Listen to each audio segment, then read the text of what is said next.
ವಂದನೆಗಳು ಸಿಸ್ಟರ್. ಎಲ್ಲರಿಗೂ ಯೇಸು ಕ್ರಿಸ್ತರ ನಾಮದಲ್ಲಿ ವಂದನೆಗಳನ್ನು ತಿಳಿಸುತ್ತಾ ನಾವೊಂದು ಚಿಕ್ಕ ಪ್ರಾರ್ಥನೆಯನ್ನ ಮಾಡೋದ್ರ ಮುಖಾಂತರವಾಗಿ ಈ ದಿನದ ಒಂದು ಕಾರ್ಯಕ್ರಮವನ್ನು ಪ್ರಾರಂಭ ಮಾಡಿಕೊಳ್ಳೋಣ. ಎಲ್ಲರೂ ವಂದನೆಗಳು ಸಿಸ್ಟರ್. ಎಲ್ಲರಿಗೂ ವಂದನೆಗಳು. ಎಲ್ಲರೂ ಮಾಡಿಕೊಳ್ಳೋಣ. ನಮ್ಮನ್ನು ಬಹಳವಾಗಿ ಪ್ರೀತಿ ಮಾಡುವ ನಮ್ಮ ಪರಲೋಕದ ತಂದೆಯೇ, ನಾಮಕ್ಕೆ ಸ್ತೋತ್ರ. ದೇವ, ಈ ಮುಂಜಾನೆ ವೇಳೆ ನಿನ್ನ ಮಕ್ಕಳಾಗಿರ್ತಕ್ಕಂಥ ನಾವುಗಳು ನಮಗೆ ಕೊಟ್ಟಿರ್ತಕ್ಕಂಥ ಈ ಆಯುಷ್ ಕಾಲದಲ್ಲಿ ದೇವ, ನಮ್ಮನ್ನು ನಾವು ಸರಿಪಡಿಸಿಕೊಳ್ಳುವಂತ ಒಂದು ನೀತಿ ಮಾರ್ಗಕ್ಕೆ ಹತ್ತಿರವಾಗುವಂತ ಒಂದು ಸಮಯ ಕೊಟ್ಟಿದ್ದಕ್ಕಾಗಿ ನಿಮಗೆ ವಂದನೆಗಳು ದೇವ. ಈ ಸಂದರ್ಭದಲ್ಲಿ ಸೇರಿರ್ತಕ್ಕಂಥ ನನ್ನೆಲ್ಲ ಸಹೋದರಿಯರನ್ನು ನಿಮ್ಮ ಕೈಗೊಪ್ಪಿಸ್ಕೊಡ್ತಾ ಇದ್ದೇವೆ ದೇವ. ಅವ್ರು ಕೇಳುವ ಪ್ರತಿ ಮಾತುಗಳು ಕೂಡ ದೇವ ಚೆನ್ನಾಗಿ ಅರ್ಥ ಮಾಡಿಕೊಂಡು ಆ ವಾಕ್ಯದ ಪ್ರಕಾರ ಜೀವಿಸುವ ಒಂದು ಅವಕಾಶವನ್ನು ನಮಗೆ ಮಾಡಿಕೊಡು ತಂದೆ. ಈ ಸಂದರ್ಭದಲ್ಲಿ ಬೋಧನೆ ಮಾಡತಕ್ಕಂಥ ನನಗೋಸ್ಕರ ಕೂಡ ಪ್ರಾರ್ಥನೆ ಮಾಡ್ತಾ ಇದ್ದೇನೆ ದೇವ.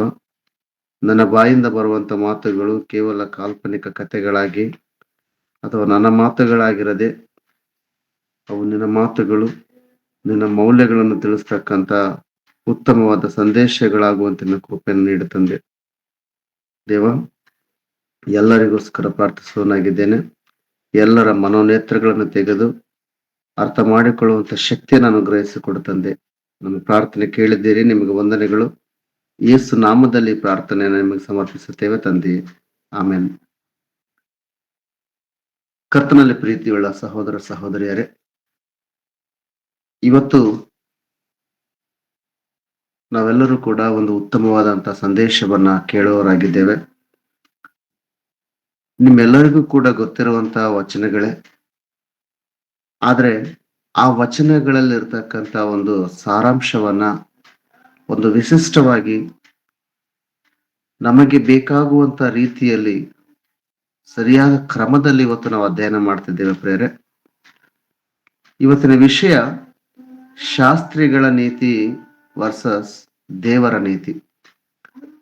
ಅಂದ್ರೆ ಶಾಸ್ತ್ರಿಗಳ ನೀತಿ ಯಾವ ರೀತಿ ಇರುತ್ತೆ ಮತ್ತು ದೇವರ ನೀತಿ ಯಾವ ರೀತಿ ಇರುತ್ತೆ ಅನ್ನುವಂತ ವ್ಯತ್ಯಾಸವನ್ನ ನಾವು ಇವತ್ತು ಅಧ್ಯಯನ ಮಾಡ್ಲಿಕ್ಕೆ ಹೋಗ್ತಾ ಇದ್ದೀವಿ ಪ್ರೇರೆ.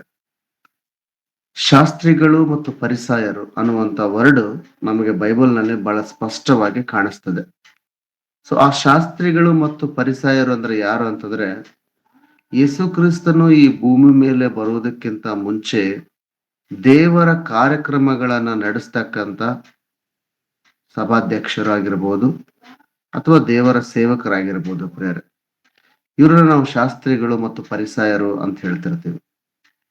ಯೇಸು ಕ್ರಿಸ್ತನು ಭೂಮಿ ಮೇಲೆ ಬಂದ ನಂತರ ಆ ಶಾಸ್ತ್ರಿಗಳ ಮತ್ತು ಪರಿಸಾಯರ ಒಂದು ಸೇವಾ ಮನೋಭಾವ, ಅವರ ಒಂದು ಕೆಲಸದ ಕಾರ್ಯ ಯಾವ ರೀತಿ ಇರುತ್ತೆ ಅಂತಕ್ಕಂಥದ್ದನ್ನ ಬಹಳ ಸ್ಪಷ್ಟವಾಗಿ ನಮಗೆ ವಾಕ್ಯಗಳ ಮುಖಾಂತರವಾಗಿ ತೋರಿಸ್ತಾ ಇದ್ದಾನೆ. ಅದನ್ನ ಸರಿಪಡಿಸಿಕೊಳ್ಬೇಕಾಗಿರ್ತಕ್ಕಂಥ ಅವಶ್ಯಕತೆ ಕೂಡ ಇದೆ ಅನ್ನುವಂಥದ್ದನ್ನ ಅನೇಕ ಸಂದರ್ಭದಲ್ಲಿ ಅವರ ಒಂದು ಲೋಪದೋಷಗಳನ್ನ ಎತ್ತಿ ತೋರಿಸಿರ್ತಕ್ಕಂಥ ಉದಾಹರಣೆಗಳು ಕೂಡ ಇದೆ ಪ್ರಿಯರೇ. ಯಾಕೆ ಯೇಸು ಕ್ರಿಸ್ತನು ಆ ಶಾಸ್ತ್ರಿಗಳ ಮತ್ತು ಪರಿಸಾಯರನ್ನ ವಿಮರ್ಶೆ ಮಾಡ್ತಾನೆ ಅಥವಾ ಟೀಕಿಸ್ತಾನೆ ಅಥವಾ ಅದು ಸರಿ ಅಲ್ಲ ಅಂತಕ್ಕಂಥದ್ದನ್ನ ಹೇಳ್ತಾರೆ ಅನ್ನುವಂಥದ್ದನ್ನು ನೋಡಿದಾಗ, ಯೇಸು ಕ್ರಿಸ್ತನು ದೇವರ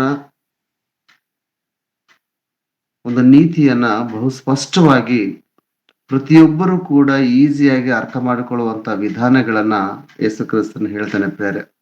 ಅದಕ್ಕೆ ಇವತ್ತು ಶಾಸ್ತ್ರಿಗಳು ತಿಳಿದುಕೊಂಡಿರ್ತಕ್ಕಂಥ ದೇವರ ನೀತಿ ಯಾವ ರೀತಿ ಇತ್ತು ಮತ್ತು ಯೇಸು ಕ್ರಿಸ್ತನು ನಮಗೆ ತೋರಿಸಿಕೊಟ್ಟಿರ್ತಕ್ಕಂಥ ದೇವರ ನೀತಿ ಯಾವ ರೀತಿ ಇದೆ ಅಂತಕ್ಕಂಥದ್ದನ್ನ ಇವತ್ತು ನಾವು ಅರ್ಥ ಮಾಡ್ಕೋಬೇಕಾಗಿದೆ ಪ್ರೇರೆ. ಅಂದ್ರೆ ಶಾಸ್ತ್ರಿಗಳ ನೀತಿ ನಮಗೆ ಅವಶ್ಯಕತೆ ಇದೆನಾ ಅಥವಾ ಯೇಸು ಕ್ರಿಸ್ತನು ತೋರಿಸಿರ್ತಕ್ಕಂಥ ದೇವರ ನಿಜವಾದ ನೀತಿ ನಮಗೆ ಅವಶ್ಯಕತೆ ಇದೆನಾ ಅಂತಕ್ಕಂಥದ್ದನ್ನ ಇವತ್ತು ಅಧ್ಯಯನ ಮಾಡ್ತಾ ಇದ್ದೇವೆ ಪ್ರೇರೆ. ಹಂಗಾಗಿ ನಮ್ಮ ವಿಷಯ ಶಾಸ್ತ್ರಿಗಳ ನೀತಿ ವರ್ಸಸ್ ದೇವರ ನೀತಿ. ಅಂದ್ರೆ ಡಿಫ್ರೆನ್ಸಸ್ ಬಿಟ್ವೀನ್ ಬೋತ್. ಶಾಸ್ತ್ರಿಗಳದ ನೀತಿ ಯಾವ ರೀತಿ ಇರುತ್ತೆ, ದೇವರ ನೀತಿ ಯಾವ ರೀತಿ ಇದೆ, ನಾವು ಯಾವ ರೀತಿ ಅರ್ಥ ಮಾಡ್ಕೋಬೇಕು ಅನ್ನುವಂಥದ್ದು ಇವತ್ತಿನ ವಿಷಯ ಪ್ರೇಯರ್. ಯಾಕೆಂತಂದ್ರೆ ಈ ಶಾಸ್ತ್ರಿಗಳು ತಾವು ಬೋಧನೆ ಮಾಡ್ತಕ್ಕಂಥದ್ದು ಯಾವ ಆಧಾರದ ಮೇಲೆ ಅಂತಂದ್ರೆ, ಅವರಿಗೆ ತಿಳಿದಿರ್ತಕ್ಕಂಥ ಜ್ಞಾನ ಸರ್ವಶ್ರೇಷ್ಠವಾಗಿರ್ತಕ್ಕಂಥದ್ದು, ನಮಗಿಂತಲೂ ಕೂಡ ಮಿಗಿಲಾದಂತ ವ್ಯಕ್ತಿಗಳು ಯಾರು ಇಲ್ಲ. ದೇವರನ್ನ ಬಹು ಹತ್ತಿರದಿಂದ ಬಹು ಸೂಕ್ಷ್ಮವಾಗಿ ನಮ್ಮನ್ನು ಹೊರತು ಮತ್ಯಾರು ಕಂಡಿಲ್ಲ, ನಮ್ಮನ್ನು ಹೊರತು ಮತ್ಯಾರಿಗೂ ಅರ್ಥವಾಗಿಲ್ಲ ಅನ್ನುವಂತ ಕಠೋರ ಬೋಧನೆಯನ್ನ ಅವರು ಹೊಂದಿದ್ದರು ಪ್ರಿಯರೇ.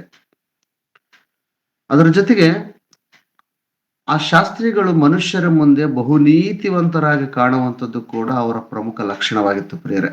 ಹಾಗಾಗಿ ನಾನು ಹೇಳ್ತಕ್ಕಂಥ ಅಂಶದಲ್ಲಿ ಇದು ಬಹಳ ಇಂಪಾರ್ಟೆಂಟ್ ಪಾಯಿಂಟ್.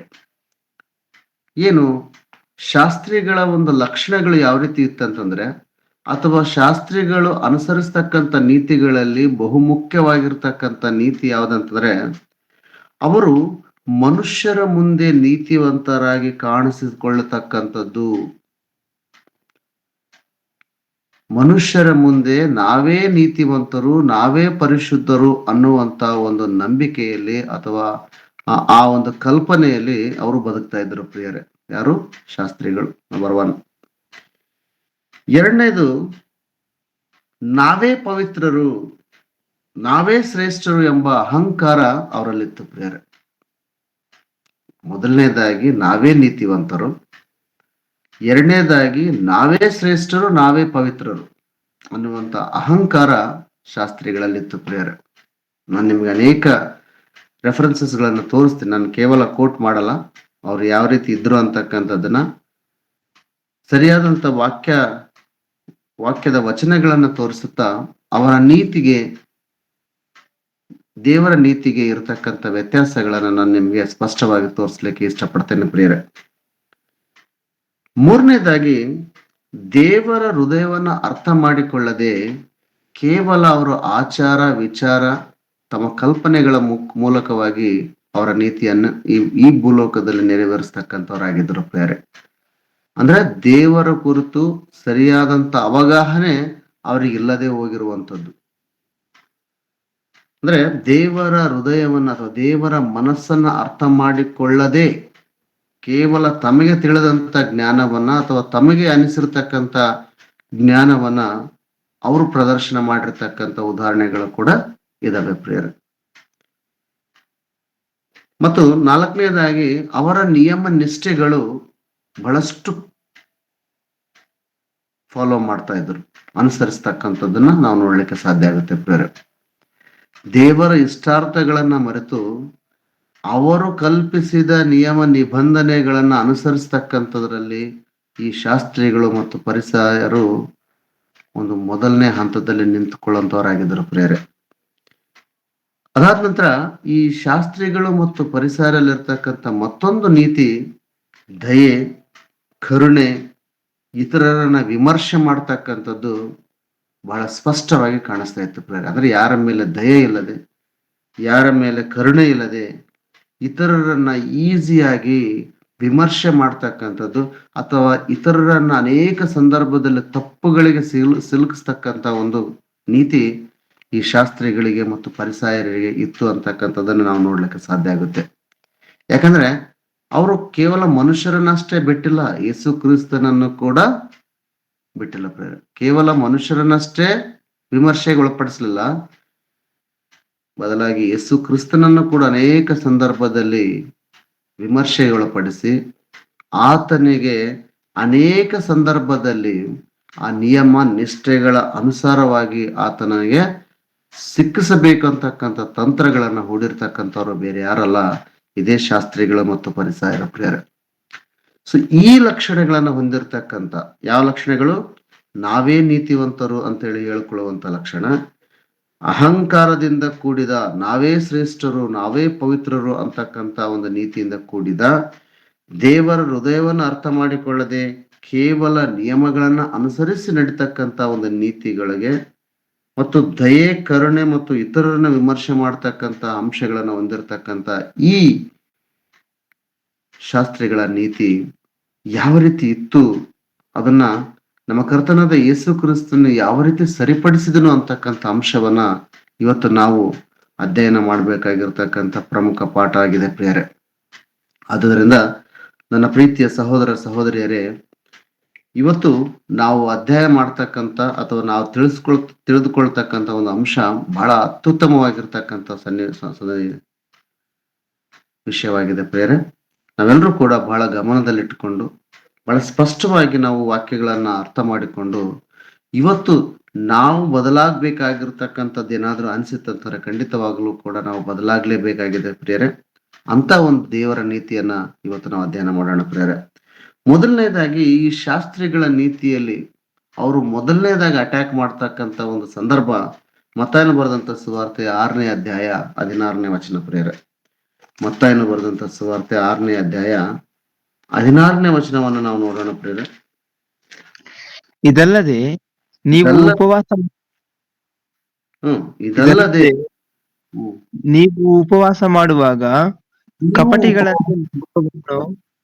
ಕಪಟಿಗಳಂತೆ ಮುಖವನ್ನು ಸಪ್ಪಗೆ ಮಾಡಿಕೊಳ್ಳಬೇಕು.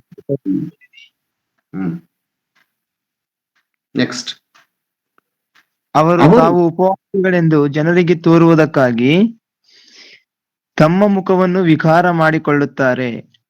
ಇದು ಅವರ ಒಂದು ಶೋಪುಟ. ಆ ಶಾಸ್ತ್ರಿಗಳು ಪರಿಸಯರು ಆಗಿನ ಸಂದರ್ಭದಲ್ಲಿ ಉಪವಾಸಗಳನ್ನ ಮಾಡುವಂತ ಸಂದರ್ಭದಲ್ಲಿ ಅವರು ಯಾವ ರೀತಿ ತಮ್ಮ ಮುಖಲಕ್ಷಣಗಳನ್ನ ಪ್ರಜೆಗಳಿಗೆ ಅಥವಾ ಜನರಿಗೆ ತೋರಿಸ್ತಿದ್ರು ಅಂತಕ್ಕಂಥದ್ದನ್ನ ನಾವಿಲ್ಲಿ ನೋಡ್ಲಿಕ್ಕೆ ಸಾಧ್ಯ ಆಗುತ್ತೆ ಪ್ರಿಯರೇ. ಮತ್ತಾಯನು ಬರೆದಂತ ಸುವಾರ್ತೆ 6ನೇ ಅಧ್ಯಾಯ 16ನೇ ವಚನದಲ್ಲಿ ಉಪವಾಸದ ಸಂದರ್ಭವನ್ನ ಜ್ಞಾಪಕ ಮಾಡ್ಕೊಳ್ತಕ್ಕಂಥ ಸಂದರ್ಭವನ್ನ ಯೇಸು ಕ್ರಿಸ್ತನಲ್ಲಿ ಹೇಳ್ತಾನೆ ಪ್ರಿಯರೇ. ಉಪವಾಸವನ್ನ ಮಾಡ್ತಕ್ಕಂಥ ಅಂದಿನ ಸಂದರ್ಭದ ಶಾಸ್ತ್ರಿಗಳು ಮತ್ತು ಪರಿಸಯರು ನಡ್ಕೊಳ್ತಕ್ಕಂಥ ವಿಧಾನವನ್ನ ಟೀಕಿಸ್ತಾನೆ ಅಥವಾ ವಿಮರ್ಶೆ ಮಾಡ್ತಾನೆ ಯೇಸು ಕ್ರಿಸ್ತನು. ಅದು ಹೆಂಗಂದ್ರೆ, ನೀವು ಮಾಡುವ ಉಪವಾಸವು ಯಾವ ರೀತಿ ಅಂದ್ರೆ ಕಾಣಿಸ್ತಾ ಇದೆ ಅಂತಂದ್ರೆ ಜನರಿಗೆ ಯಾವ ರೀತಿ ರಿಫ್ಲೆಕ್ಷನ್ ಕೊಡುತ್ತೆ ಅಂತಕ್ಕಂಥದನ್ನ ಹೇಳ್ತಾನೆ ಪ್ರೇರೆ. ನೀವು ಉಪವಾಸ ಮಾಡುವಾಗ ಕಪಟಿಗಳಂತೆ, ಕಪಟಿಗಳು, ವೇಷಧಾರಣಿಗಳು, ನೀವು ಇನ್ನೊಬ್ಬರು ನಮ್ಮನ್ನು ನೋಡ್ಬೇಕು, ಅಯ್ಯೋ ಅನ್ಬೇಕು, ಎಂತ ಪವಿತ್ರರು ಅನ್ಬೇಕು ಅನ್ನುವಂತ ನೀತಿ ನಿಮ್ಮ ತಲೆಯಲ್ಲಿದೆ. ಅದು ದೇವರ ನೀತಿ ಅಲ್ಲ, ಅದು ಕಪಟಿಗಳ ನೀತಿ. ಮುಖವನ್ನ ಸಪ್ಪಗೆ ಮಾಡಿಕೊಂಡು ಜನರ ಮುಂದೆ ನಾವು ಉಪವಾಸವಿದ್ದೀವಿ ಅಂತಕ್ಕಂಥ ಒಂದು ಶೋ ಪ್ರದರ್ಶನ ಮಾಡ್ತಿದ್ರಲ್ಲ, ಅದು ತಪ್ಪು ಅಂತ ಹೇಳ್ತಾನೆ ಪ್ರೇರೆ. ಅದು ದೇವರ ನೀತಿಗೆ ಸರಿ ಹೊಂದುವಂತ ಒಂದು ನೀತಿ ಅಲ್ಲವೇ ಅಲ್ಲ ಅಂತಕ್ಕಂಥದ್ದನ್ನ ಹೇಳ್ತಾನೆ ಪ್ರೇರೆ. ನೀವು ಉಪವಾಸ ಮಾಡುವಾಗ ಕಪಟಿಗಳಂತೆ ಮುಖವನ್ನು ಸಪ್ಪಗೆ ಮಾಡಿಕೊಳ್ಳಬೇಡಿರಿ. ಒಂದು ವೇಳೆ ನೀನು ಮಾಡಿಕೊಂಡಿದ್ದೆ ಆದರೆ ಅಥವಾ ನೀನು ಉಪವಾಸ ಮಾಡಿರ್ತಕ್ಕಂಥದ್ದು ಇತರರಿಗೆ ಗೊತ್ತಾಯ್ತಂತಂದ್ರೆ ನೀನು ಹೊಂದುವಂತ ಫಲವು ಹೊಂದಿದ್ದಾಯ್ತು ಅನ್ನುವಂತ ಮಾತನ್ನ ಮುಂದೆ ಬರುವಂತ ವಾಕ್ಯಗಳಲ್ಲಿ ಹೇಳ್ತಾನೆ ಪ್ರೇರೆ. ಮುಗಿತು ನಿಂದು, ನೀನ್ ಏನ್ ಮಾಡಿದೀನಿ ನಾ ತಗೊಂಡಿದ್ದೀಯ. ಕೆಲಸ ಮಾಡಿದ ನಂತರ ಕೂಲಿ ಹೆಂಗ್ ತಗೊಂಡಿರ್ತಿಲ್ಲ ಹಂಗ ನಿನ್ನ ಮುಖವನ್ನ ಸಪ್ಪಗೆ ಮಾಡಿ ಜನರ ಮುಂದೆ ನಿನ್ನ ಮುಖ ಪ್ರದರ್ಶನ ಮಾಡಿ ನಾನು ಉಪವಾಸ ಇದ್ದೀನಿ ಅಂತ ಹೇಳಿಕೊಂಡ್ರೆ ಅದು ಮುಗಿತ ಅಲ್ಲಿಗೆ ಅಂತ ಹೇಳ್ತಾನ್ರಿ. ಅವರು ತಾವು ಉಪವಾಸಗಳೆಂದು ಜನರಿಗೆ ತೋರುವುದಕ್ಕಾಗಿ ನಾವು ತೋರಿಸುವಂತ ಗುಣವನ್ನ ಹೊಂದಿದ್ದೇ ಆದ್ರೆ ಅವರು ತಮ್ಮ ಮುಖವನ್ನು ವಿಕಾರ ಮಾಡಿಕೊಳ್ತಾರೆ. ಅವರು ತಮಗೆ ಬರತಕ್ಕ ಫಲವನ್ನ ಹೊಂದಿದ್ದಾಯ್ತೆಂದು ನಿಮಗೆ ಸತ್ಯವಾಗಿ ಹೇಳುತ್ತೇನೆ. ಮುಗಿತು. ನೀವು ಜನರಲ್ಲಿ ಅಯ್ಯೋ ಅನ್ಸ್ಕೊಂಡ್ರೆ, ಜನರಿಗೆ ನೀವು ಏನಾದ್ರೂ ಪ್ರದರ್ಶನಕ್ಕೆ ಇಟ್ಟಿದ್ದೆ ಆದರೆ ನಿಮಗೆ ಬರತಕ್ಕಂಥ ಪ್ರತಿಫಲವು ಅಲ್ಲಿಗೆ ಮುಗಿತಂತ ಹೇಳ್ತಾನೆ ಪ್ರೇರೆ. ಅಂದ್ರೆ ಇವತ್ತಿನ ಕ್ರೈಸ್ತರು ಕೂಡ ಅನೇಕ ಜನ, ನನ್ನ ಸಹೋದರ ಸಹೋದರಿಯರು ತಾವು ಯಾವ ನೀತಿಯನ್ನು ಅನುಸರಿಸ್ತಾರೆ ಅಂತಕ್ಕಂಥದ್ದನ್ನ ಒಂದು ಸಾರಿ ನಾವು ಆಲೋಚನೆ ಮಾಡಿದಾಗ ಆಗಿನ ಶಾಸ್ತ್ರಿಗಳು ಪರಿಸಯರು ಯಾವ ರೀತಿ ತಮ್ಮ ನೀತಿಯನ್ನ ದೇವರಿಗೆ ವಿರುದ್ಧವಾಗಿ ಅನುಸರಿಸಿದ್ರು ಅದನ್ನೇ ಇವತ್ತು ನಾವು ಕೂಡ, ನೀವು ಕೂಡ, ನಮ್ಮ ಸಹೋದರ ಸಹೋದರಿಯರು ಕೂಡ ಅನುಸರಿಸ್ತಾರೆ ಅಂತಕ್ಕಂಥದ್ದಕ್ಕೆ ಇದು ಒಳ್ಳೆ ರೆಫರೆನ್ಸ್ ಪ್ರೇರೆ. ನಾವು ಉಪವಾಸವಿದ್ದೀವಿ ಅಂತೇಳಿ ನಮ್ಮ ಮುಖವನ್ನು ಸಪ್ಪಗೆ ಮಾಡಿಕೊಳ್ಳುವಂಥದ್ದು, ನಮ್ಮ ಉಪವಾಸವಂತೇಳಿ ನಾವು ಏನಪ್ಪಾ ಅಂದ್ರೆ ಜನರ ಮುಂದೆ ಪ್ರದರ್ಶನ ಮಾಡ್ತಕ್ಕಂಥದ್ದು ಅಥವಾ ಜನರ ಬಾಯಿಂದ ಇವರು ಉಪವಾಸಿದ್ದಾರೆ ಅನ್ನುವಂಥದ್ದನ್ನ ಹೇಳಿಸಿಕೊಂಡಿದ್ದೆ ಆದರೆ ನಮಗೆ ಬರತಕ್ಕಂಥ ಪ್ರತಿಫಲವನ್ನ ಆಗಲೇ ಹೊಂದಿದ್ದಾಯ್ತು ಅನ್ನುವಂಥ ಅರ್ಥವನ್ನ ಕೊಡುತ್ತೆ ಪ್ರೇರೆ. ಅಂದ್ರೆ ದೇವರ ನೀತಿಗೆ ಎಷ್ಟು ವಿರುದ್ಧವಾಗಿದೆ ನಾವು ಹೇಳಿಕೊಳ್ಳುವಂತ, ನಾವು ಡಂಬ ಕೊಚ್ಚಿಕೊಳ್ತಕ್ಕಂಥ, ನಾವು ಮಾಡುವಂತ ಪ್ರದರ್ಶನ ಯಾವ ರೀತಿ ಇದೆ ಒಂದು ಸಾರಿ ನಾವು ಆಲೋಚನೆ ಮಾಡೋಣ ಪ್ರೇರೆ. ಆದ್ದರಿಂದ ದೇವರ ನೀತಿಯಲ್ಲಿ ನಾವು ಇತರರಿಗೆ ಗೊತ್ತಾಗುವಂತ ರೀತಿಯಲ್ಲಿ ಉಪವಾಸ ಮಾಡುವಂಥದ್ದು ತಪ್ಪು. ಇದು ಯೇಸು ಕ್ರಿಸ್ತನು ನಮಗೆ ಕಲಿಸಿಕೊಟ್ಟಿರ್ತಕ್ಕಂಥ ನಿಜವಾದಂತ ದೇವರ ನೀತಿ. ಆದ್ರೆ ಶಾಸ್ತ್ರಿಗಳು ಪರಿಸರ ನೀಡಿರ್ತಕ್ಕಂಥ ಅಥವಾ ತೋರಿಸಿರ್ತಕ್ಕಂಥ ನೀತಿ ಯಾವ್ದಂತಂದ್ರೆ ಅವರು ಮುಖವನ್ನ ಸಪ್ಪಗೆ ಮಾಡಿಕೊಂಡು ಜನರ ಮಧ್ಯದಲ್ಲಿ ತೋರಿಸಿಕೊಳ್ತಕ್ಕಂಥ ಒಂದು ನೀತಿಯನ್ನು ಅನುಸರಿಸ್ತಕ್ಕಂಥದ್ದು.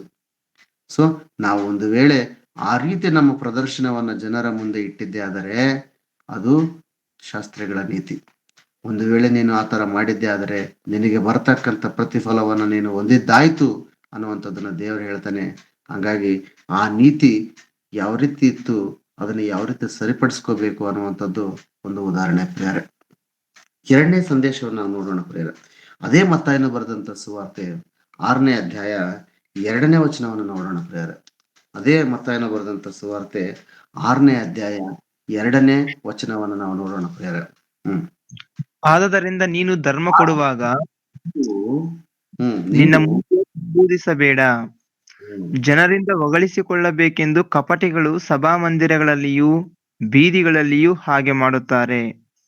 ಎರಡನೇದಾಗಿ ಏನಪ್ಪಾ ಅಂತಾರೆ, ನೀನು ಮಾಡುವಂತ ದಾನ ಧರ್ಮ, ನೀನು ಕೊಡ್ತಕ್ಕಂಥ ಸೇವಾ ಏನಪ್ಪಾ ಅಂತಂದ್ರೆ ಸೇವಕ್ಕೆ ಬೇಕಾಗಿರ್ತಕ್ಕಂಥ ದಾನವನ್ನ ಅಥವಾ ಕಾಣಿಕೆಗಳನ್ನ ಅಂತ ಹೇಳ್ತೀವಿ ನಾವಿಲ್ಲಿ, ಹೌದಾ?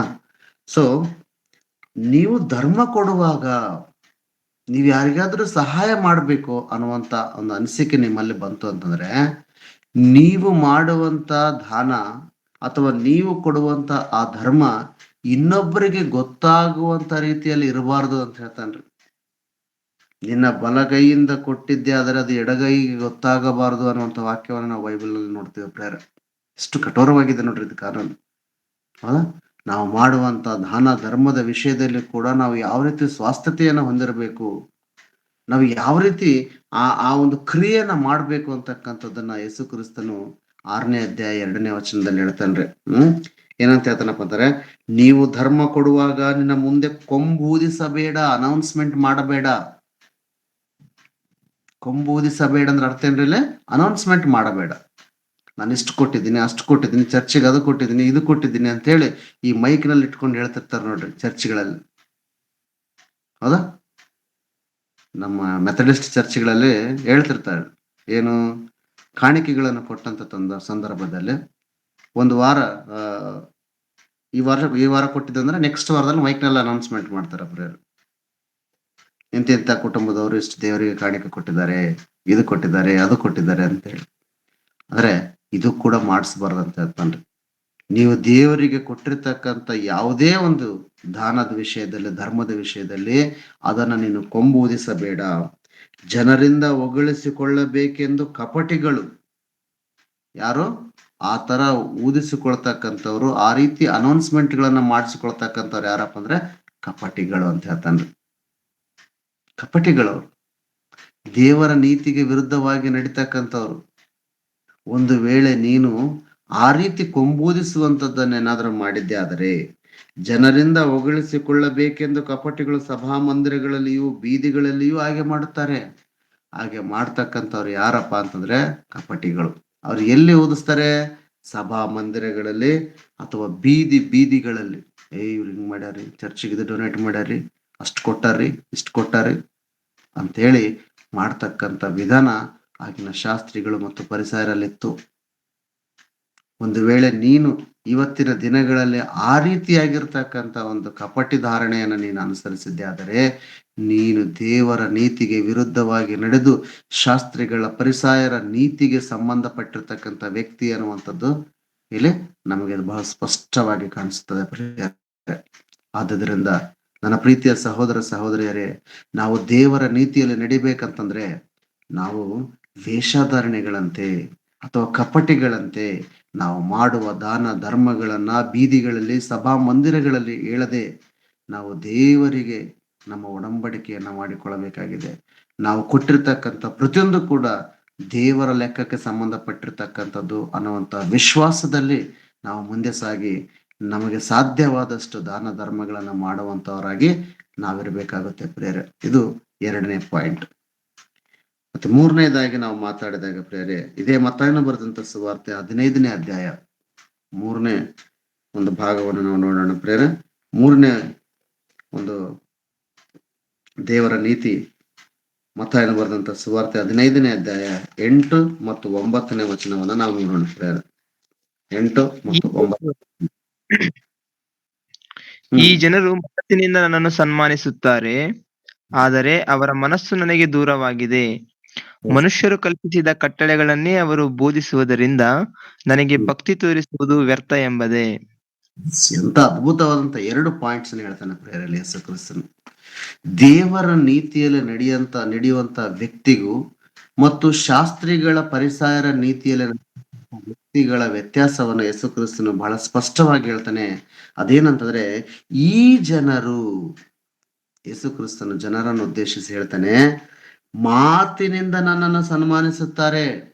ಕೇವಲ ಮಾತಿನಿಂದ ದೇವರನ್ನ ಕೊಂಡಾಡುವಂತ ವ್ಯಕ್ತಿಗಳಾಗಿ ಅನೇಕ ಜನರು ಅಂದು ಕೂಡ ಇದ್ರು, ಇವತ್ತಿಗೂ ಕೂಡ ಇದ್ರು ಪ್ರಿಯರೇ. ಇವತ್ತಿಗೂ ಕೂಡ ಇದ್ದಾರೆ ಪ್ರಿಯರೇ. ಕೇವಲ ಮಾತಿನಿಂದ ತುಟಿಗಳ ಮೂಲಕವಾಗಿ ದೇವರನ್ನ ಕಾರ್ಯದ ಮೂಲಕವಾಗಿ ನಾವು ದೇವರನ್ನ ಸನ್ಮಾನಿಸದೆ ಹೋದರೆ ನೀನು ಕಪಟಿಗಳೇ, ನೀನು ಶಾಸ್ತ್ರಿಗಳ ನೀತಿಯನ್ನು ಅನುಸರಿಸುವವನೇ. ಯಾಕಂದ್ರೆ ಅವರು ಮಾಡಿರ್ತಕ್ಕಂಥದ್ದು ಕೂಡ ಅದೇ ಅನ್ನುವಂಥದ್ದನ್ನ ಹೇಳ್ತಾನೆ ಪ್ರೇರೆ. ಶಾಸ್ತ್ರಿಗಳು ಯಾವ ರೀತಿ ಕೇವಲ ಮಾತಿನಿಂದ ದೇವರನ್ನ ಸ್ಮರಿಸ್ತಾ ಇದ್ರು, ಸನ್ಮಾನಿಸ್ತಾ ಇದ್ರು, ಒಂದು ವೇಳೆ ನೀನು ಕೂಡ ಆ ರೀತಿ ಮಾಡಿದ್ದೆ ಆದ್ರೆ ನೀನು ಕೂಡ ಶಾಸ್ತ್ರಿಗಳ ನೀತಿಗೆ ಸಮಾನನಾದಂಥವನು. ಅಂದ್ರೆ ದೇವರ ನೀತಿಯಲ್ಲಿ ನಾವು ಯಾವ ರೀತಿ ಇರ್ಬೇಕಂತಾರೆ, ಕೇವಲ ಮಾತಿನ ಮೂಲಕವಾಗಿ ದೇವರನ್ನ ಕೊಂಡಾಡುವಂತವರಾಗಿರ್ಬಾರ್ದು. ದೇವರ ನೀತಿಯಲ್ಲಿ ಕೇವಲ ನಾವು ದೇವರನ್ನ ನಮ್ಮ ಬಾಯಿಯ ಮೂಲಕವಾಗಿ ಸನ್ಮಾನಿಸ್ತಕ್ಕಂಥವರಾಗಿರ್ಬಾರ್ದು. ಈ ಜನರು ಮಾತಿನಿಂದ ನನ್ನನ್ನು ಸನ್ಮಾನಿಸುತ್ತಾರೆ, ಆದರೆ ಅವರ ಮನಸ್ಸು ನನಗೆ ದೂರವಾಗಿದೆ ಅಂತ ಹೇಳ್ತಾನೆ. ಅವರ ಮನಸ್ಸಿಂದ ಬಹಳಷ್ಟು ದೂರಿದ್ದಾರೆ, ಅದರ ಮಾತಿನಿಂದ ಅನೇಕ ಮಾಧುರ್ಯವಾದಂತ ಮಾತುಗಳನ್ನ ಆಡ್ತಾರೆ. ಅವರ ಮಾತುಗಳು ಸಿಹಿಜೇನಿನಂತ ರೀತಿಯಲ್ಲಿ ವರ್ಣಿಸ್ತಾರೆ ಹೊರತು ಅವರ ಮನಸ್ಸು ನನಗೆ ಬಹಳ ದೂರವಾಗಿದೆ ಅಂತ ಹೇಳ್ತಾನೆ ಪ್ರಿಯರೇ. ಅಂದ್ರೆ ದೇವರಿಗೆ ನಿಜವಾಗಲೂ ಕೂಡ ಬೇಕಾಗಿರ್ತಕ್ಕಂಥದ್ದು ಯಾವುದಂತಂದ್ರೆ ನಮ್ಮ ಮನಸ್ಸು ಪ್ರಿಯರೇ, ನಮ್ಮ ಮಾತುಗಳಲ್ಲ. ನಾವು ಕೇವಲ ಮಾತಿನಿಂದ ಸನ್ಮಾನಿಸಿದ್ದೇ ಆದರೆ ನಾವು ದೇವರಿಗೆ ದೂರವಾಗಿ ನಿಲ್ಲಕ್ಕೆ ಸಾಧ್ಯ ಆಗುತ್ತೆ ಪ್ರಿಯರೇ. ನಾವು ದೇವರಿಗೆ ನಮ್ಮ ಮನಸ್ಸಿನಿಂದ ಹತ್ತಿರವಾಗಿರಬೇಕು.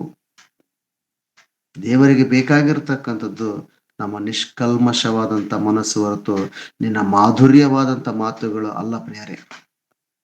ಎಷ್ಟು ಸ್ಪಷ್ಟವಾಗಿ ಹೇಳ್ತದೆ ನೋಡ್ರಿ ದೇವರ ನೀತಿ. ಮನುಷ್ಯರು ಕಲ್ಪಿಸಿದ ನೀತಿಗೂ ದೇವರು ಇಷ್ಟಪಡ್ತಕ್ಕಂಥ ನೀತಿಗೂ ಎಷ್ಟು ವ್ಯತ್ಯಾಸವಿದೆ ಅಂತಕ್ಕಂಥದನ್ನ ಇವತ್ತಿನ ದಿನದಲ್ಲಿ ನಾವು ಬಹು ಸ್ಪಷ್ಟವಾಗಿ ಅರ್ಥ ಮಾಡ್ಕೋಬೇಕಾಗುತ್ತೆ ಪ್ರಿಯರೇ.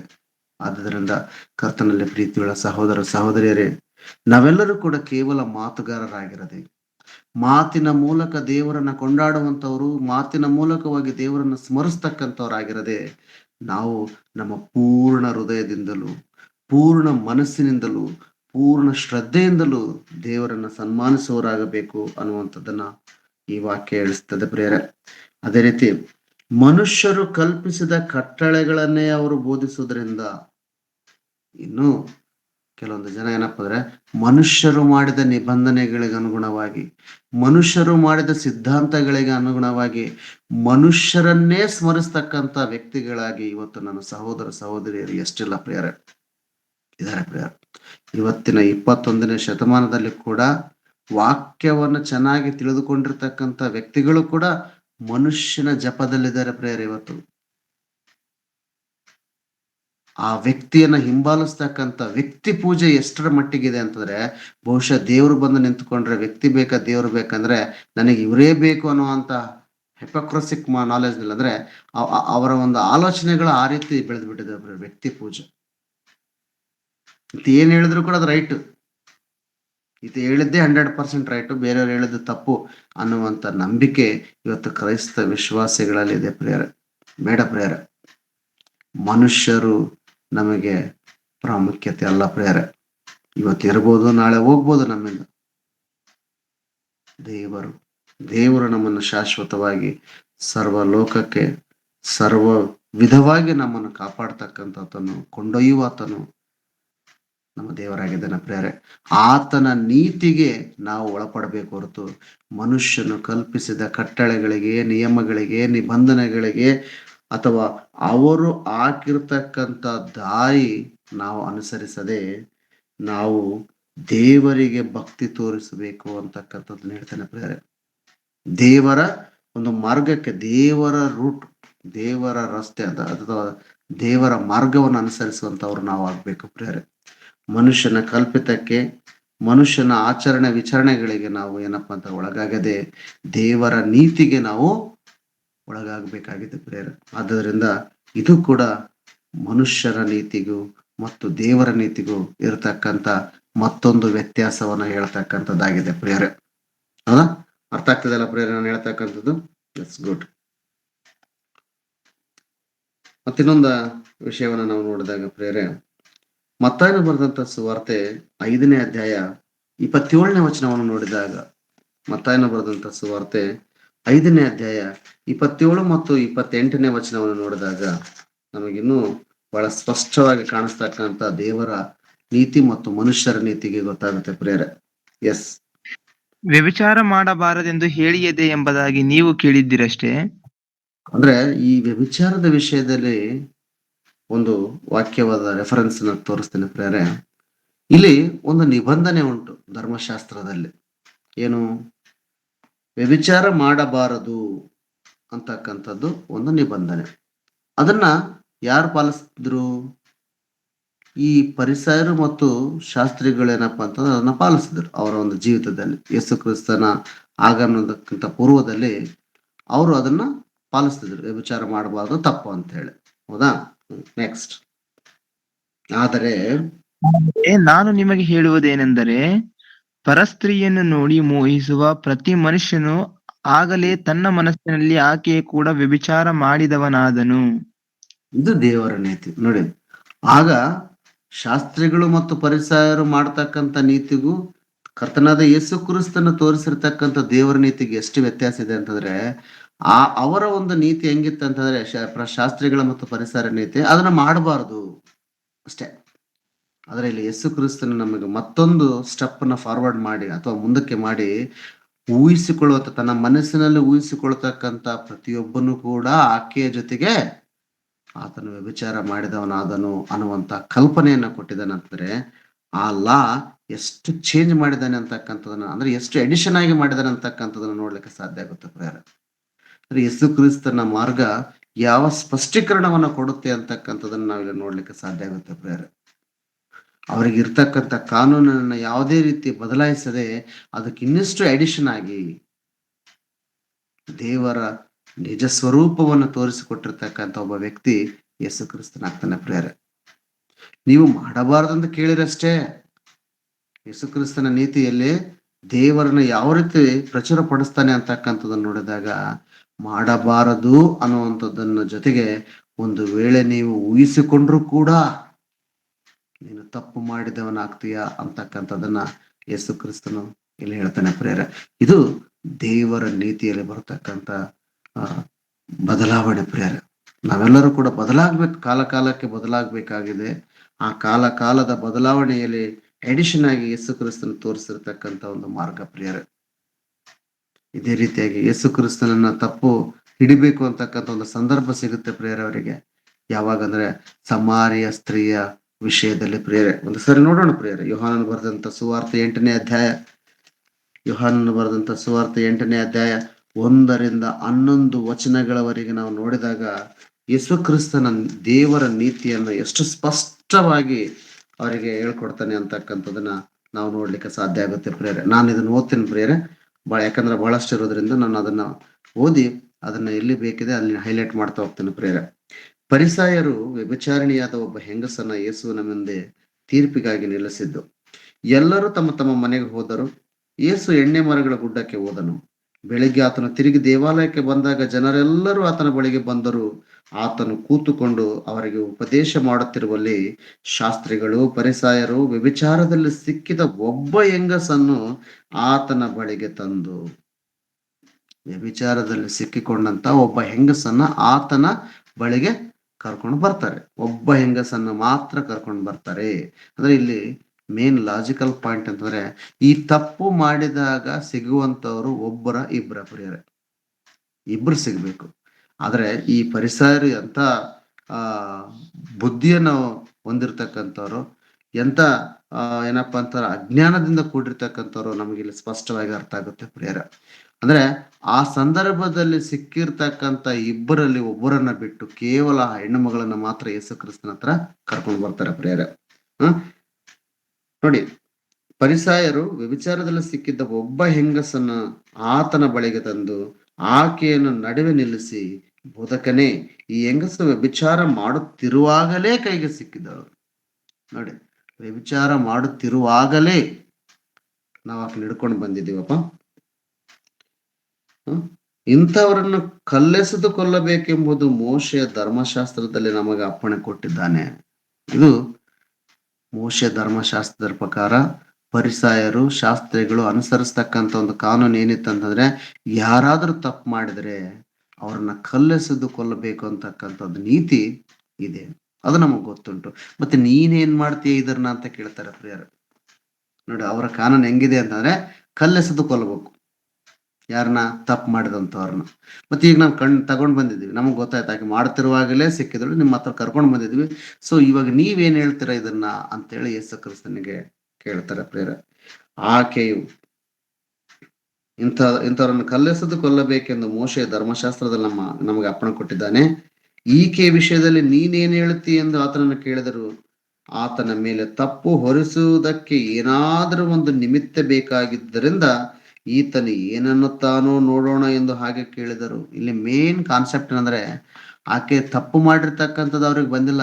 ಯೇಸು ಕ್ರಿಸ್ತನನ್ನ ತಪ್ಪು ಕಂಡಿಡಿಬೇಕು, ಆತನು ಯಾವ ರೀತಿಯಾದಂಥ ನ್ಯಾಯ ನಿರ್ಣಯನ ಮಾಡ್ತಾನೆ ಅಂತಕ್ಕಂಥದ್ದು ಅವ್ರಿಗೆ ಬೇಕಾಗಿರ್ತಕ್ಕಂಥದ್ದು ಪ್ರೇರ.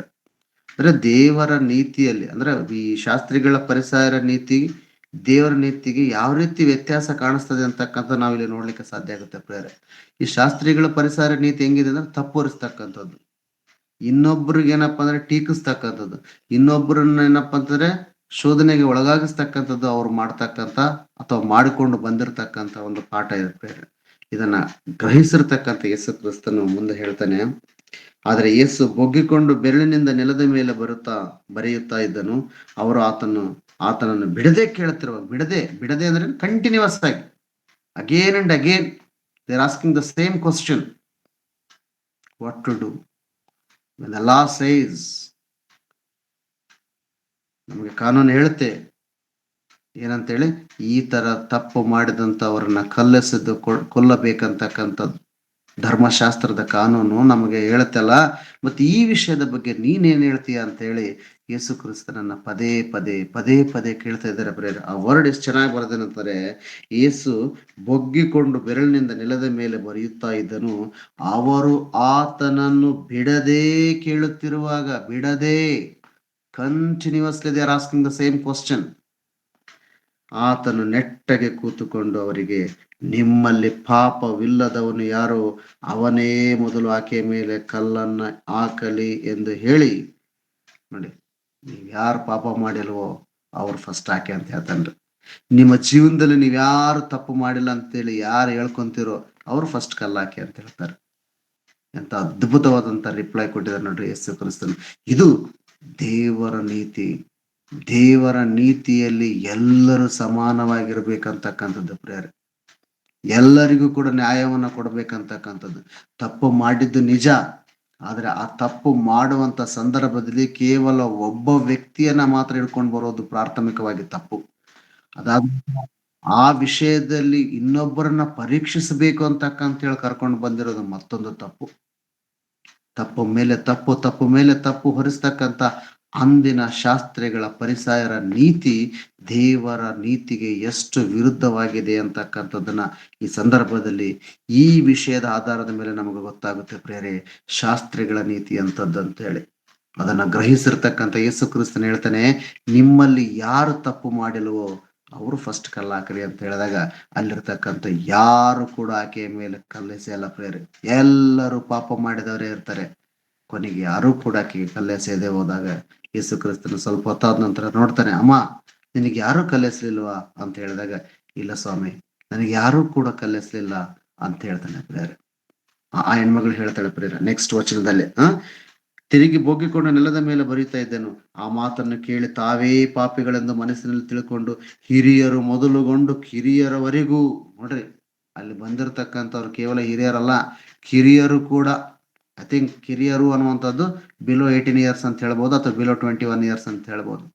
ಅವರು ಕೂಡ ತಪ್ಪು ಮಾಡ್ಯಾರಂತ ನೋಡ್ರಿ. ನೋಡಿ ಇಲ್ಲಿ ಸೆಂಟೆನ್ಸ್ ಹೆಂಗ್ ಹೇಳುತ್ತೆ ಅಂತಂದ್ರೆ, ಈ ಒಂದು ಕಾಂಟ್ರಾಡಿಕ್ಟರಿ ಸ್ಟೇಟ್ಮೆಂಟ್ ಹೆಂಗಿದೆ ಅಂತಾರೆ, ಹಿರಿಯರು ಅಂದ್ರೆ ಯಾರು? ಸೀನಿಯರ್ ಸಿಟಿಜನ್ಸ್ ರೀ, ಹೌದಾ? ದೊಡ್ಡವರು, ಓಕೆ, ಈ ಸೀನಿಯರ್ ಸಿಟಿಜನ್ಸ್ ಬೇಡ ಬಿಡ್ರಿ, ದೊಡ್ಡವರು ಮತ್ತು ಚಿಕ್ಕವರು ಕೂಡ ಬಂದಿದ್ರಂತಲ್ಲಿ. ಅವರು ಪಾಪ ಮಾಡ್ಯಾರ, ಇವರು ಪಾಪ ಮಾಡ್ಯಾರ ಪ್ರಿಯರೇ.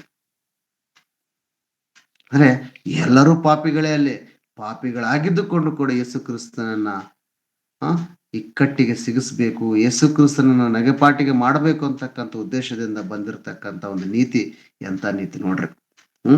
ಯೇಸು ಒಬ್ಬನೇ ಉಳಿದನು. ನೋಡಿ, ಕಿರಿಯರವರೆಗೂ ಕೂಡ ಒಬ್ಬರು ಹಿಂದೊಬ್ಬರವರೆಗೆ ಹೋದರು, ಯೇಸು ಒಬ್ಬನೇ ಉಳಿದನು. ಮತ್ತು ನಡುವೆ ನಿಂತಿದ್ದ ಹೆಂಗಸು ಅಲ್ಲೇ ಇದ್ದಳು. ಅಲ್ಲಿ ಕೊನೆಗೆ ನಿಂತಿರ್ತಕ್ಕಂಥದ್ದು ಯೇಸು ಕ್ರಿಸ್ತನು ಮತ್ತು ಆ ಹೆಣ್ಮಗಳು ಪ್ರಿಯರೇ, ತಪ್ಪು ಮಾಡಿರ್ತಕ್ಕಂಥ ಹೆಣ್ಮಗಳು. ಆಗ ಯೇಸು ಕ್ರಿಸ್ತನ ಆಕೆಗೆ ಹೇಳ್ತಾನೆ, ಯೇಸು ನೆಟ್ಟಗೆ ಕೂತುಕೊಂಡು ಆ ಸ್ತ್ರೀಯನ್ನೇ ಹೊರತು ಯಾರನ್ನು ನೋಡದೆ ಆಕೆಗೆ ಅಮ್ಮ ಅಂತ ಹೇಳ್ತಾನೆ. ಅಮ್ಮ, ನಿನ್ನ ಮೇಲೆ ತಪ್ಪು ಹೊರಿಸುವವರು ಎಲ್ಲಿದ್ದಾರೆ? ಆ ತಪ್ಪನ್ನ ಮಾಡುವಂತ ಸಂದರ್ಭದಲ್ಲಿ ಸಿಗಾಕೊಂಡಿರ್ತಕ್ಕಂಥ ಹೆಣ್ಮಗಳನ್ನ ಅಮ್ಮ ಅಂತ ಕರೆದು, ನಿನ್ನ ಮೇಲೆ ತಪ್ಪನ್ನು ಹೊರಿಸುವವರು ಎಲ್ಲಿದ್ದಾರೆ ಅಂತ ಹೇಳಿದಾಗ, ನಿನಗೆ ಯಾರು ಶಿಕ್ಷೆಯನ್ನು ವಿಧಿಸ್ಲಿಲ್ವೇ ಅಂತ ಪ್ರಶ್ನೆ ಕೇಳ್ತಾನ್ರಿ. ಅಂದನು, ಯಾರೂ ವಿಧಿಸ್ಲಿಲ್ಲ ಸ್ವಾಮಿ ಅಂದಳು. ಆಕೆ ಆನ್ಸರ್ ಕೊಡ್ತಾಳೆ, ಇಲ್ಲ ಸ್ವಾಮಿ, ಯಾರು ವಿಧಿಸ್ಲಿಲ್ಲ, ಎಲ್ಲರೂ ಹೋಗ್ಬಿಟ್ರು ಸ್ವಾಮಿ ಅಂತ ಹೇಳ್ತಾಳ್ರಿ. ಯೇಸು ಆಕೆಗೆ, ನಾನು ನಿನಗೆ ಶಿಕ್ಷೆ ವಿಧಿಸುವುದಿಲ್ಲ. ದೇವರ ನೀತಿಯಲ್ಲಿ ಬರ್ತಕ್ಕಂಥ ಪ್ರತ್ಯುತ್ತರ ಯಾವ ರೀತಿ ಇದೆ ನೋಡ್ರಿ.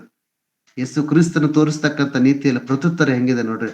ನಾನು ಕೂಡ ನಿನಗೆ ಶಿಕ್ಷೆ ಕೊಡಲ್ಲ, ಆದ್ರೆ ಒಂದು ಏನಪ್ಪಾ ಅಂತಾರೆ, ಹೋಗು, ಇನ್ನು ಮೇಲೆ ಪಾಪ ಮಾಡಬೇಡ ಎಂದು ಹೇಳಿದನು. ಇದು ಮಾನಸಾಂತರ ಪ್ರಿಯರೇ. ಯೇಸು ಕ್ರಿಸ್ತನು ಆಕೆಯ ಮನಸ್ಸನ್ನ ಶುದ್ಧಿಗೊಳಿಸ್ತಕ್ಕಂಥ ನೀತಿ. ನಾವು ಕೂಡ ಕ್ರೈಸ್ತರಾಗಿರ್ತಕ್ಕಂಥ ಇವತ್ತು ನಾವು ಯಾವ ನೀತಿಯನ್ನು ಅನುಸರಿಸಬೇಕಂತಂದ್ರೆ, ಯೇಸು ಕ್ರಿಸ್ತನು ತೋರಿಸಿರ್ತಕ್ಕಂಥ ನೀತಿ. ಅದೇ ಮನುಷ್ಯರ ಮನಸ್ಸನ್ನ ಮಾರ್ಪಡಿಸ್ತಕ್ಕಂಥ, ಮನುಷ್ಯರ ಮನಸ್ಸನ್ನ ಬದಲಾಯಿಸ್ತಕ್ಕಂಥ ನೀತಿಯನ್ನು ನಾವು ಅನುಸರಿಸಬೇಕಾಗಿದೆ ಪ್ರೇರೆ. ಯೇಸು ಕ್ರಿಸ್ತನ ಈ ಲೋಕಕ್ಕೆ ಬಂದಿರತಕ್ಕಂಥದ್ದು ಮನುಷ್ಯರ ಮನಸ್ಸನ್ನ ಬದಲಾಯಿಸ್ಲಿಕ್ಕೆ ಪ್ರೇರೆ. ಅದೇ ಮಾನಸಾಂತರ, ಮತಾಂತರ ಅಲ್ಲ ಪ್ರಿಯರೇ. ಯೇಸು ಕ್ರಿಸ್ತನನ್ನು ಬೋಧನೆ ಇವತ್ತು ಜಗತ್ತಿಗೆ ಯಾವ ರೀತಿ ಗೊತ್ತಾಗಿದೆ ಅಂದ್ರೆ, ಮತಾಂತರ ಮಾಡ್ತಾನೆ ಅಂತಕ್ಕಂಥದ್ದು ಗೊತ್ತಾಗಿದೆ. ದಯವಿಟ್ಟು ಮತಾಂತರ ಅಲ್ಲ ಪ್ರಿಯರೇ. ಯೇಸು ಕ್ರಿಸ್ತನು ಏನ್ ತೋರಿಸಿದ್ದಾನೆ ಈ ಲೋಕಕ್ಕೆ ಅಂತಂದ್ರೆ, ಮನಸ್ಸನ್ನ ಬದಲಾಯಿಸಿಕೊಂಡು ಉತ್ತಮ ವ್ಯಕ್ತಿಗಳಾಗಿ ದೇವರಿಗೆ ಹತ್ರವಾಗಿ ನಾವು ಬದುಕುವಂತ ಜೀವನ ವಿಧಾನವನ್ನು ಕಲಿಸಿಕೊಟ್ಟಿರ್ತಕ್ಕಂಥ ವ್ಯಕ್ತಿಯೇ ಯೇಸು ಕ್ರಿಸ್ತನ ಪ್ರಿಯರೇ. ಆದುದರಿಂದ ಯೇಸು ಕ್ರಿಸ್ತನ ಬೋಧನೆ ಯಾವತ್ತೂ ಕೂಡ ಒಂದು ಮತಕ್ಕೆ ಸೀಮಿತವಾಗಿರ್ತಕ್ಕಂಥದ್ದಲ್ಲ ಪ್ರಿಯರೇ. ಅದು ಪ್ರಪಂಚದ ಸರ್ವ ಮಾನವರಿಗೂ ಕೂಡ ತಮ್ಮ ಮನಸ್ಸನ್ನ ಬದಲಾಯಿಸಿಕೊಂಡು ಮಾನಸಾಂತರಗೊಂಡ ಉತ್ತಮ ಪ್ರಜೆಗಳಾಗಿ, ಉತ್ತಮ ಕುಟುಂಬದ ಸದಸ್ಯನಾಗಿ, ಉತ್ತಮ ಸಮಾಜದ ಸದಸ್ಯನಾಗಿ, ಉತ್ತಮ ವ್ಯಕ್ತಿಯಾಗಿ ರೂಪುಗೊಳ್ತಕ್ಕಂಥ ಮಾತುಗಳನ್ನ ಯೇಸು ಕ್ರಿಸ್ತನ ನಮಗೆ ಬೋಧಿಸಿರ್ತಕ್ಕಂಥದನ್ನ ನಾವು ನೋಡ್ಲಿಕ್ಕೆ ಸಾಧ್ಯ ಆಗುತ್ತೆ ಪ್ರಿಯರೇ. ಯೇಸು ಕ್ರಿಸ್ತನ ಬೋಧನೆಗೆ ಅತ್ಯಾಶ್ಚರ್ಯ ಪಟ್ಟಿರ್ತಕ್ಕಂಥ ಪ್ರಪಂಚದ ಹಲವಾರು ವ್ಯಕ್ತಿಗಳಿದ್ದಾರೆ ಪ್ರಿಯರೇ. ಅವರೆಲ್ಲರೂ ಕೂಡ ಯೇಸು ಕ್ರಿಸ್ತನ ಮಾತಿಗೆ ಒಳಗಾಗಿ, ಯೇಸು ಕ್ರಿಸ್ತನ ಬೋಧನೆಗೆ ಅತ್ಯಾಕರ್ಷಣೆಗೊಂಡು ತಾವು ಬದಲಾಗಿರ್ತಕ್ಕಂಥ ಉದಾಹರಣೆ ಪ್ರಪಂಚದ ಅನೇಕ ವ್ಯಕ್ತಿಗಳಲ್ಲಿದೆ ಪ್ರಿಯರೇ. ಇದು ಮತಾಂತರ ಅಲ್ಲ ಪ್ರಿಯರೇ, ಇದು ಮಾನಸಾಂತರ. ಯೇಸುವಿನ ಬೋಧನೆ ಮತಾಂತರವಲ್ಲ, ಇದು ಮಾನಸಾಂತರ. ಆತನ ಬೋಧನೆಗಳನ್ನ ನಾವು ಸರಿಯಾಗಿ ಅರ್ಥ ಮಾಡಿಕೊಂಡಿದ್ದೆ ಆದರೆ ಈ ಲೋಕದಲ್ಲಿ ನಾವು ಉತ್ತಮವಾದಂತ ರೀತಿಯಲ್ಲಿ ಬದುಕಲಿಕ್ಕೆ ಸಾಧ್ಯ ಆಗುತ್ತೆ ಅಂತಕ್ಕಂಥದ್ದನ್ನ ನಾವು ನೋಡ್ಲಿಕ್ಕೆ ಸಾಧ್ಯ ಆಗುತ್ತೆ ಪ್ರಿಯರೇ. ಯಾಕಂದ್ರೆ ಯೇಸು ಕ್ರಿಸ್ತನು ಬೋಧಿಸಿರ್ತಕ್ಕಂಥ ಬೋಧನೆ ದೇವರ ನೀತಿಗೆ ಅನುಸಾರವಾಗಿರ್ತಕ್ಕಂಥ ಬೋಧನೆ ಹೊರತು ಅದು ವ್ಯಕ್ತಿ ಕೇಂದ್ರಿತವಾಗಿರ್ತಕ್ಕಂಥದ್ದು ಅಥವಾ ಧರ್ಮ ಕೇಂದ್ರಿತವಾಗಿರ್ತಕ್ಕಂಥದ್ದು ಅಥವಾ ಜಾತಿ ಕೇಂದ್ರಿತವಾಗಿರ್ತಕ್ಕಂಥದ್ದಲ್ಲ ಪ್ರಿಯರೇ. ಅದು ಸರ್ವ ಮಾನವರ ಮೇಲಿಗಾಗಿ ಸರ್ವರಿಗೂ ಕೂಡ ಉಪಯೋಗವಾಗ್ತಕ್ಕಂಥ ಒಂದು ನೀತಿ ಮಾರ್ಗವಾಗಿದೆ ಪ್ರಿಯರೇ. ಆದ್ದರಿಂದ ಪ್ರತಿಯೊಬ್ಬರು ಕೂಡ ಯೇಸು ಕ್ರಿಸ್ತನನ್ನ ಅನುಸರಿಸ್ತಕ್ಕಂಥವ್ರು, ಯೇಸು ಕ್ರಿಸ್ತನನ್ನ ರಕ್ಷಕನಂತೇಳಿ ತಿಳಿದುಕೊಂಡಿರ್ತಕ್ಕಂಥವ್ರು, ಯೇಸು ಕ್ರಿಸ್ತನನ್ನ ಹಿಂಬಾಲಿಸ್ತಕ್ಕಂಥ ಪ್ರತಿಯೊಬ್ಬರು ಕೂಡ ನಾವು ಸಚ್ಚಾರಿತ್ಯವನ್ನು ಹೊಂದಿಕೊಂಡು ಅಥವಾ ನಮ್ಮ ಮನಸ್ಸನ್ನ ಬದಲಾಯಿಸಿಕೊಂಡು ನಾವು ಉತ್ತಮರಾಗಿ ನಡಿಬೇಕಾಗಿರ್ತಕ್ಕಂಥ ಒಂದು ಮಾರ್ಗ ಯೇಸು ಕ್ರಿಸ್ತನ ತೋರಿಸಿರ್ತಕ್ಕಂಥ ಮಾರ್ಗ ಪ್ರಿಯರೇ. ಆದುದರಿಂದ ಕರ್ತನಲ್ಲಿ ಪ್ರೀತಿ ಸಹೋದರಿಯರೇ, ನಾವೆಲ್ಲರೂ ಕೂಡ ಅಂತ ಉತ್ತಮ ಮಾರ್ಗವನ್ನು ಅನುಸರಿಸಬೇಕಾಗಿರ್ತಕ್ಕಂಥದ್ದು ಬಹು ಮುಖ್ಯವಾಗಿದೆ ಪ್ರಿಯರೇ. ಕೊನೆಯದಾಗಿ ಯೇಸು ಕ್ರಿಸ್ತನು ಹೇಳ್ತಕ್ಕಂಥ ಆ ನೀತಿ ಯಾವ ರೀತಿ ಇದೆ ಅಂತಕ್ಕಂಥದನ್ನ ನಾವು ಫಿಲಿಪ್ಪಿದವರಿಗೆ ಬರೆದ ಪತ್ರಿಕೆ 3ನೇ ಅಧ್ಯಾಯ 9ನೇ ವಚನವನ್ನು ನೋಡಿದಾಗ ಇನ್ನಷ್ಟು ಸ್ಪಷ್ಟವಾಗಿ ದೇವರ ನೀತಿ ಯಾವ ರೀತಿ ಇದೆ ಅಂತಕ್ಕಂಥದನ್ನ ನಾವು ನೋಡ್ಲಿಕ್ಕೆ ಸಾಧ್ಯ ಆಗುತ್ತೆ ಪ್ರಿಯರೇ. ಪೌಲನು ಫಿಲಿಪಿಯವರಿಗೆ ಬರೆದ ಪತ್ರಿಕೆ 3ನೇ ಅಧ್ಯಾಯ 9ನೇ ವಚನವನ್ನು ನಾವು ನೋಡೋಣ ಪ್ರಿಯರೇ. 9ನೇ ವಚನ ಬಹಳ ಸ್ಪಷ್ಟವಾಗಿ ಹೇಳುತ್ತೆ ಪ್ರಿಯರೇ. ಇದರಲ್ಲಿ ನನ್ನ ಉದ್ದೇಶವೇನೆಂದರೆ ನಾನು ಕ್ರಿಸ್ತನನ್ನು ಸಂಪಾದಿಸಿಕೊಂಡು ನೇಮ ನಿಷ್ಠೆಗಳ ಫಲವಾಗಿರುವ ಸ್ವನೀತಿಯನ್ನಾಶ್ರಯಿಸದೆ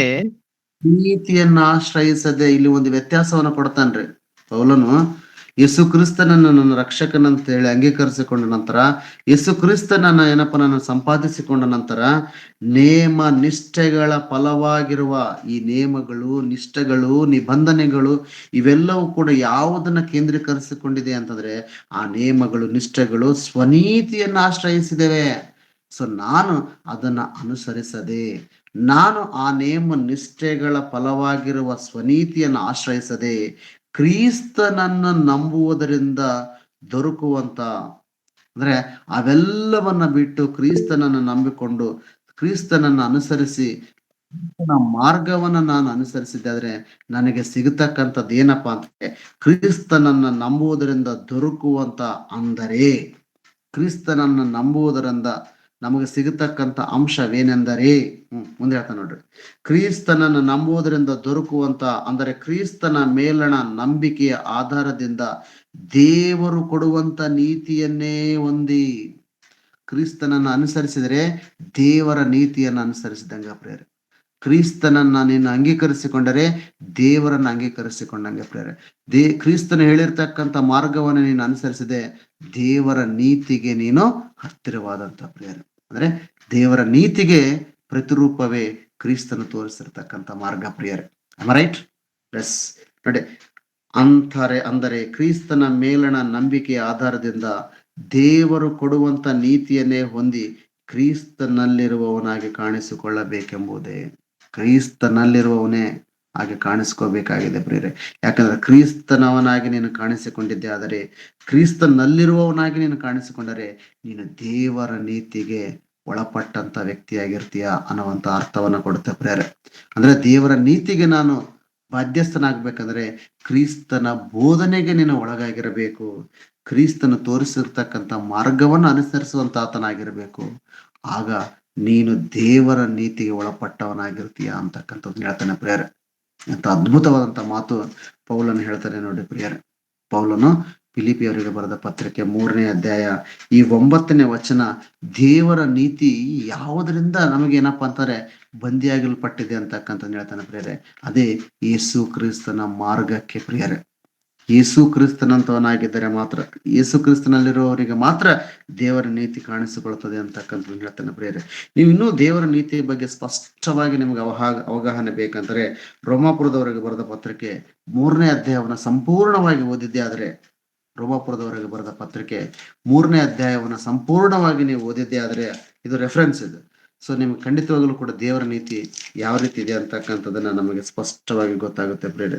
ಇನ್ನು 20ರಿಂದ 28ನೇ ವಚನದವರೆಗೆ ನಾವು ಸ್ವಲ್ಪ ಓದಿ ಒಂದು 5 ನಿಮಿಷದಲ್ಲೇ ಮುಗಿಸ್ಲಿಕ್ಕೆ ಪ್ರಯತ್ನ ಪಡ್ತೇನೆ ಪ್ರಿಯರೇ. ಯಾಕೆಂದ್ರೆ ಯಾವನಾದರೂ ನೇಮ ನಿಷ್ಠೆಗಳನ್ನು ಅನುಸರಿಸಿ, ರೋಮಾಪುರದವರ ಬರೆದ ಪತ್ರಿಕೆ, ಪೌಲನು ರೋಮಾಪುರ ಸಂಘಕ್ಕೆ ಬರೆದಂತ ಪತ್ರಿಕೆ 3ನೇ ಅಧ್ಯಾಯ 20ನೇ ವಚನದಿಂದ 28ನೇ ವಚನ ಪ್ರಿಯರೇ. ಯಾಕೆಂದ್ರೆ ಯಾವನಾದರೂ ನೇಮನಿಷ್ಠೆಗಳನ್ನು ಅನುಸರಿಸಿ ದೇವರ ಸನ್ನಿಧಿಯಲ್ಲಿ ನೀತಿವಂತನೆಂದು ನಿರ್ಣಯಿಸಲ್ಪಡುವುದಿಲ್ಲ. ಧರ್ಮಶಾಸ್ತ್ರದಿಂದ ಪಾಪದ ಅರಿವು ಉಂಟಾಗುತ್ತದಷ್ಟೇ. ಎಲ್ಲಾ ಮನುಷ್ಯರು ನೀತಿವಂತರಾಗುವುದಕ್ಕೆ ಯೇಸು ಕ್ರಿಸ್ತನನ್ನೇ ನಂಬುವುದೇ ಮಾರ್ಗ ಅಂತ ಹೇಳ್ತಾನೆ.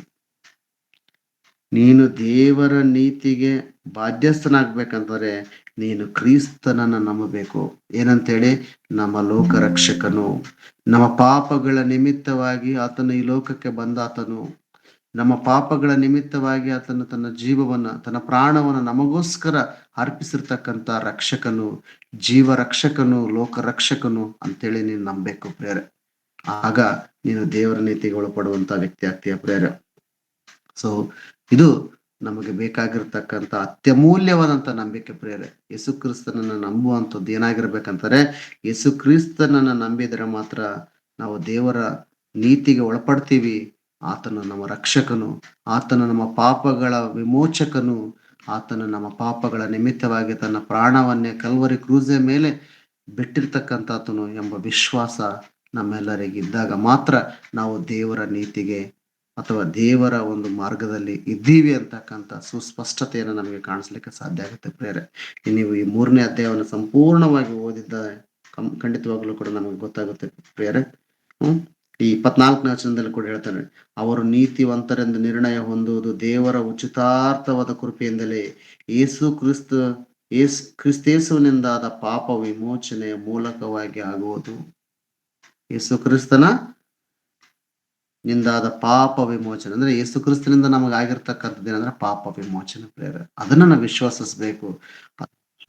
ಮಾತ್ರ ನಾವು ದೇವರ ನೀತಿಗೆ ಬಾಧ್ಯಸ್ಥರಾಗುವಂತರಾಗಿದ್ದೇವೆ ಪ್ರೇರೆ.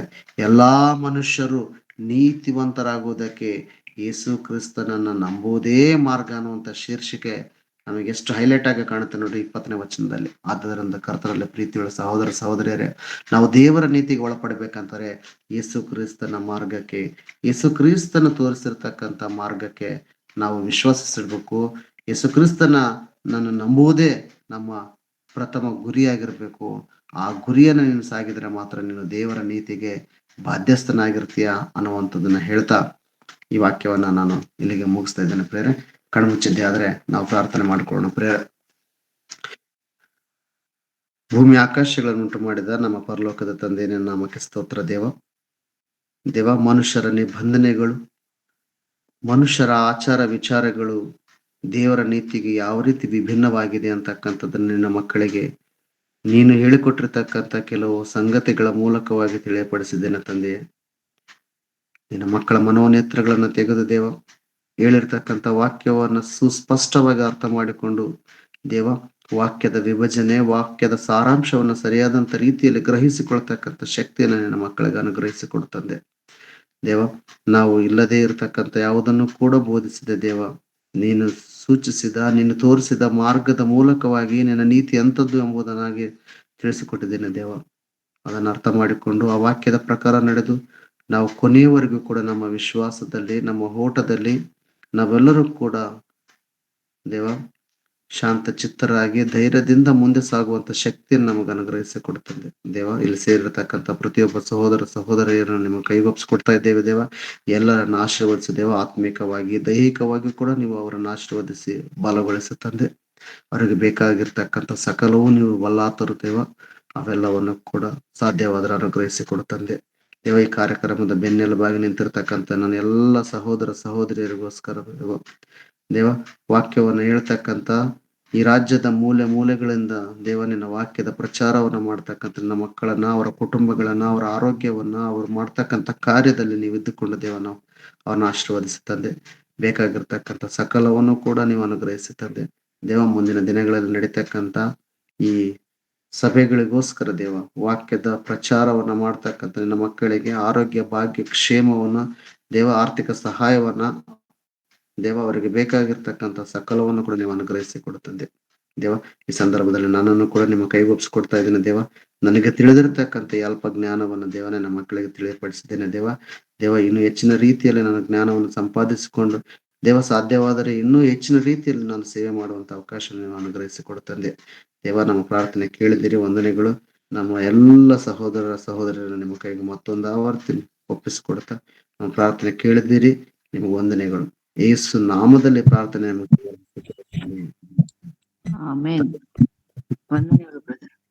ಕ್ರಿಸ್ತನ ಪರಿಶುದ್ಧಾತ್ಮನ ಸಹವಾಸ ಸೇರತಕ್ಕಂಥ ಹೇಳಿ ಕೇಳುತ್ತಾನೆ. ಆಮೇಲೆ ಆಮೇನ್.